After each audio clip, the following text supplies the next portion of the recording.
le stade olympique accueillait la finale du football attendue entre l'Allemagne de l'Est et la Pologne.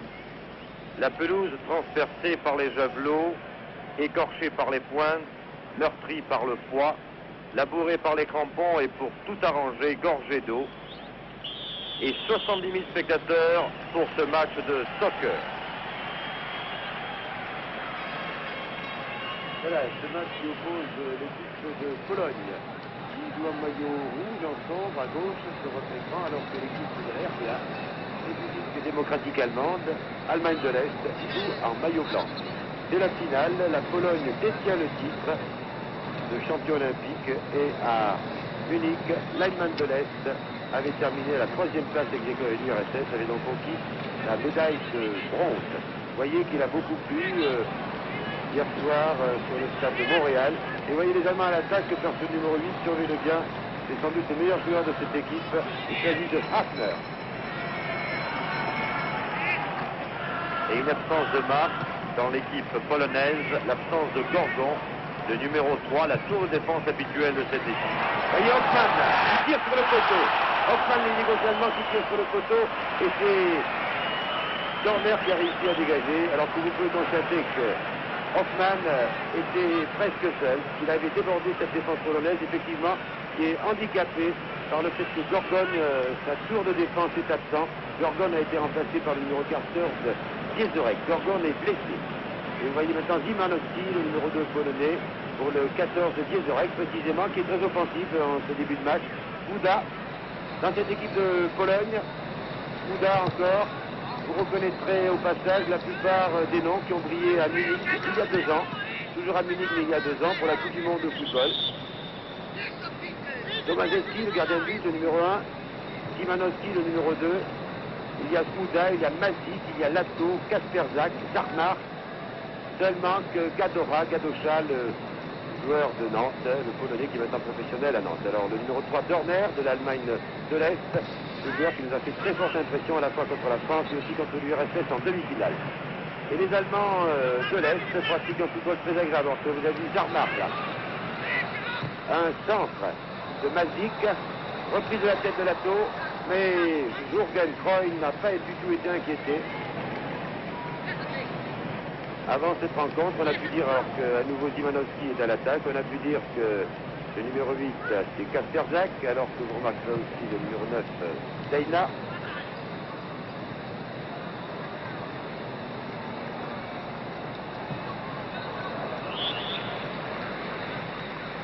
Lato, là, était à l'attaque et Guichet a concédé un corner, un coup de poing. Au Canada, il faut dire coup de poing. On ne permet pas le coup de corner. En France, on a essayé d'implanter coup de pied de poing, c'est un peu long. Voilà, qui va être tiré précisément par Deina, le numéro 9, qui est l'organisateur, le meneur de jeu de cette équipe polonaise. Le Polonais, donc, qui en début de match, en début de rencontre, domine. Il y a 72 000 spectateurs, le stade est archi-complet. La belle tête de Zarmar.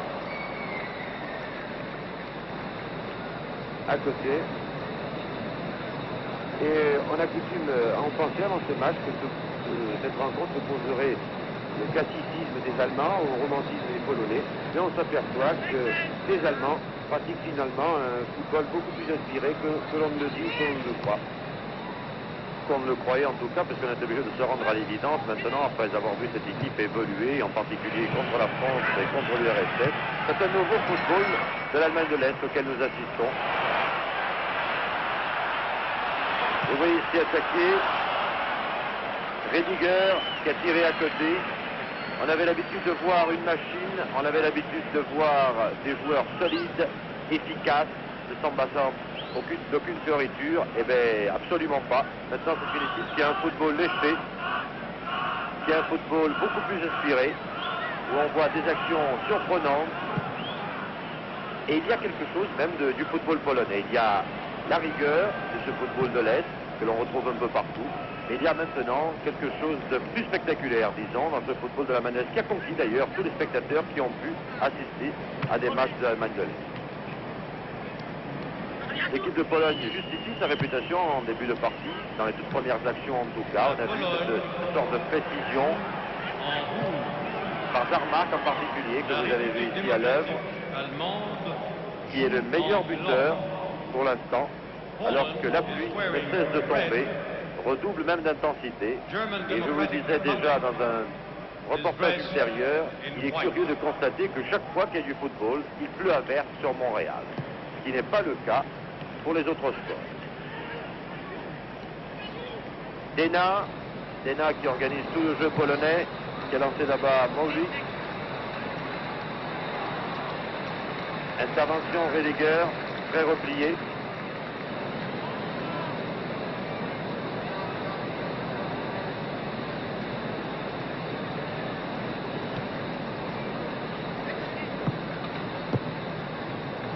Lok était venu en soutien de Rediger. La balle est en touche. Je vous rappelle qu'il y a 5 minutes de jeu dans cette partie qui oppose l'Allemagne de l'Est et la Pologne pour la finale olympique. 0-0, alors que Dena est aux prises avec Kobrzuwaj.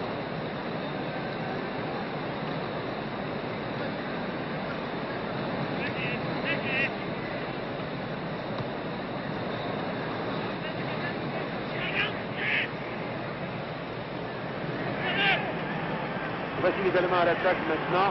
La balle pour le numéro 14 de Chad. Chad qui, avec Hoffmann, sont sans doute les attaquants les plus dangereux. Un fauchage de Zimanovski. Un coup franc donc accordé au Allemand. Vous voyez, Chad a été très dangereux. L'attaquant le plus dangereux sans doute, l'attaquant de pointe avec Hoffmann.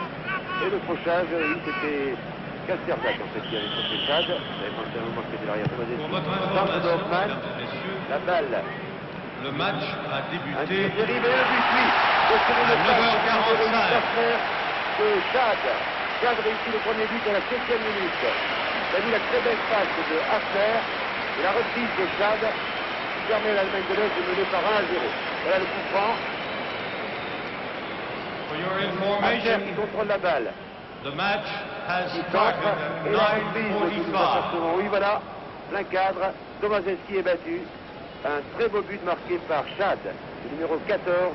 L'Allemagne de l'Est mène 1-0 face à la Pologne. De la République démocratique allemande, marqué par le numéro C'est 14, l'illustration parfaite Chad. du jeu que pratiquent actuellement les deux équipes. Si les Polonais ont un football plus léché, il est inefficace à l'approche des buts. La défense allemande tient bien. Et là, on a vu aussi combien pouvait jouer en défaveur des Polonais l'absence de Gorgon. Personne ne s'est interposé. Il y a eu 2 centres successifs et personne n'était là pour repousser cette balle qui aurait pu faire mouche une première fois et que Chad a mis au fond des filets à la 2e reprise. Il y a une efficacité supérieure dans cette Allemagne de l'Est à l'approche des buts, c'est très net. Vous voyez que cela se termine toujours par un tir, qu'il soit dans la cage ou à l'extérieur, alors qu'on n'a pas vu encore vraiment un tir polonais mettre en difficulté la défense allemande. Jürgen Kroos, qui aura fait des Jeux Olympiques magnifiques, très bon gardien, très sûr. Hafner a donné sur Kobrzuwaj. Dorner a cherché sur l'aile droite. Brandt qui n'était pas là. Matic. Évitant la plaque de boue. Centre du terrain.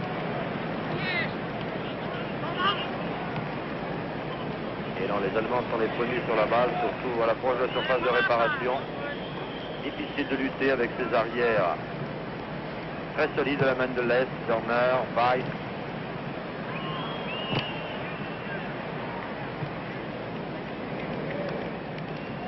Et il n'y avait personne pour les Polonais.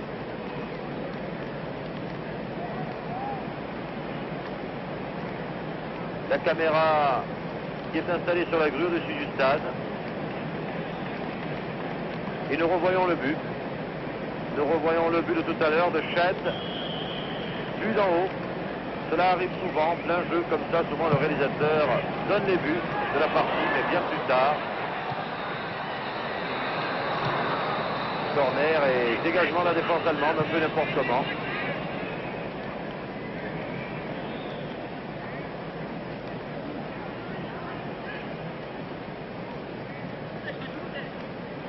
Oui, c'est une touche, on a fait un moment que la balle part en corner. Dejna, voilà, Dejna, l'organisateur de cette équipe polonaise, qui est champion olympique, qui a terminé 3e à Munich de la Coupe du Monde de football. Les Polonais qui sont menés à 0 maintenant dominent un petit peu, contrôlent, sont un peu plus rapides que les Allemands. Mais voici à nouveau le numéro 6, Lauk, l'organisateur de cette équipe allemande, emprunte grand. Et c'est Tomaszewski qui va se contrôler la balle sur le passe de Ivanovski. Et oui, vous retrouvez les mêmes noms qu'à la Coupe du Monde de football pour la plupart. Il y a 9 joueurs polonais là qui étaient présents à Munich pour la Coupe du Monde. Les Allemands de l'Est aussi sont à quelques joueurs près. La meilleure équipe de l'Allemagne de l'Est. Et c'est la lutte un peu du pot de terre contre le pot de fer, entre ces joueurs qui représentent, qui sont les meilleurs footballeurs de leur pays. Et au contraire, alors que là, les Polonais ont été très dangereux par Jarmar, mais l'arbitre avait sifflé hors jeu, je pense. Et oui, c'est un peu la lutte du pot de terre contre le pot de fer, alors que les pays de l'Est peuvent aligner leur meilleure équipe, bien entendu. L'Italie, l'Allemagne de l'Ouest, la France, l'Espagne, tous les pays où il y a des footballeurs professionnels, le Brésil aussi, ne peuvent aligner que la 3e ou 4e ou une fois la 10e équipe de leur pays. Et c'est un peu dommage. L'ancien règlement pour les Jeux Olympiques était parfait à mon avis. Les joueurs qui avaient été sélectionnés pour participer à la Coupe du Monde de football n'avaient pas le droit de disputer les Jeux Olympiques. On a changé ce règlement et je crois que c'est dommage. Vous voyez, l'équipe de France est bien comportée ici. Elle a perdu 4-0 contre l'Allemagne de l'Est. L'Allemagne de l'Est qui pour l'instant est en finale et mène par 1-0. C'est un peu disproportionné ce tournoi. C'est pour cela qu'il est bien normal que nous trouvions en première place l'URSS qui elle aussi a sa grande équipe, l'équipe pratiquement du Dynamo de Kiev, qui a terminé 3e, qui a la médaille de bronze, la Pologne et l'Allemagne de l'Est, 3 pays de l'Est, dans cette compétition. Alors que les Allemands de l'Ouest, bien entendu, ne sont pas là, ni les Italiens. Et un dégagement de Lauk, et en avant pour Loé. Encore la Pologne qui contrôle la balle par Kasperzak. Kasperzak, puis vous retrouvez Kasperzak, Lazik, Lato, tous ces noms qui vous sont familiers. Voilà, Kasperzak pour Jarmar. Et les Allemands pratiquent un marquage très étroit. Lato, elle a lancé Lato, le terrible Lato sur l'aile droite. Ah, il manque son compère qui a gauche à l'aile gauche, bien entendu. Les Allemands contre-attaquent maintenant. Très rapidement, longue balle en avant. Et voici le numéro 14, Wieczorek. C'est lui qui a remplacé Gorgon. C'est un arrière central très offensif, mais il est moins solide que Gorgon en défense. Jürgen Kroy. Il va dégager.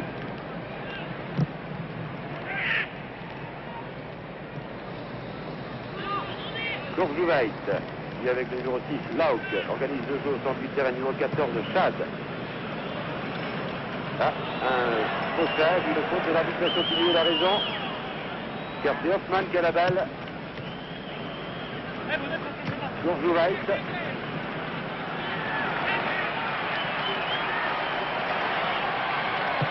Et un centre de Dejna, qui cherchait Lato, mais il a trouvé Dorner. Dorner, calmement. Weiss qui lance. Kiche. Dès que les Allemands sont très calmes. Interception Kasperzak. Qui va relancer pour les Polonais. Loin devant. Cherchant Lato. Et trouvant Jürgen Kroy, le gardien de l'Allemagne de l'Est. Hafner, Reinhard Hafner. A passé, 3 Polonais, appui, regardez Martin Hoffmann, et but. Martin Hoffmann du pied gauche, la balle frappe le montant et pénètre dans le but. 14e minute, 2-0 pour l'Allemagne de l'Est. Regardez Chad. Le but de la République démocratique allemande, marqué par le numéro 11. Reprise immédiate. Et voilà, la balle heurte le poteau, Tomaszewski est battu. Il n'est pas très bien placé, Tomaszewski, sur ce tir. Pologne 0. Regardez bien. République démocratique allemande 2. Et oui, l'angle devrait être quand même fermé. Il est un peu avancé, il prend cette balle, Tomaszewski a une part de responsabilité. Il n'en demeure pas moins vrai qu'à la 14e minute, vous voyez Martin Hoffmann a marqué le deuxième but d'Allemagne de l'Est dans cette finale olympique.